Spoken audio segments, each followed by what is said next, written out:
Mulleres en Acción significou polo 25N as trabas coas que se atopa unha muller cando intenta denunciar o seu maltratador. Onte conmemorouse o Día Internacional para a Eliminación da Violencia contra as Mulleres e desenvolveronse numerosos actos pola comarca que se tinguiu de violeta e amosou a súa repulsa cara á violencia machista. Un deles estivo protagonizado pola Asociación Mulleres en Acción, desenvolveuse na Praza do Concello de Ribeira. En el escenificáronse as trabas ás que se enfronta unha muller cando intenta denunciar o seu maltratador. Públicos para protexer as mulleres fai que esta se atope nunha situación de desprotección total se non contan con recursos económicos propios, o cal é moi probable porque os maltratadores tamén exercen violencia económica. Atópanse sen acceso a unha asistencia xurídica eficaz. Durante esta escenificación foronse explicando os pasos que ten que dar a muller a hora de efectuar a denuncia ao seu maltratador onde falla o sistema.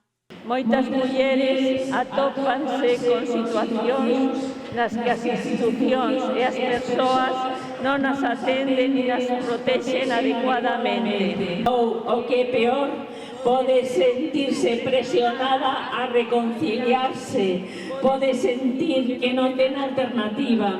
Isto incrementa o perigo para a súa integridade e dificulta romper o ciclo da violencia.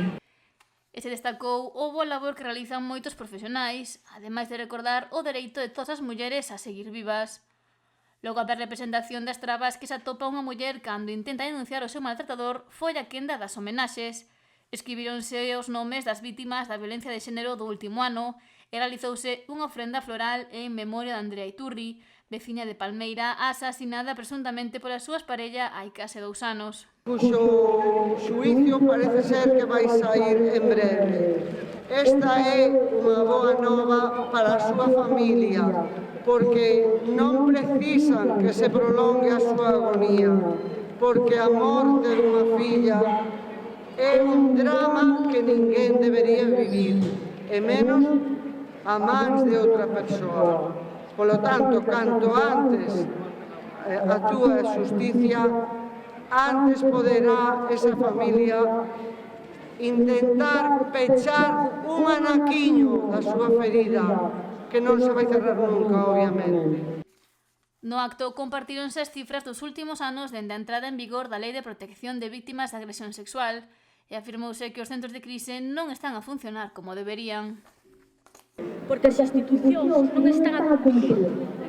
A investigación recentemente realizada por Amnistía Internacional en diversas comunidades autónomas de España mostra que en Galicia os problemas non son puntuais, senón estruturais.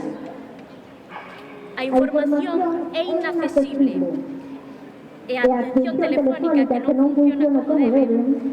Non hai un número directo, claro e visible e moitas mulleres acaban pasando por servizos que non están especializados.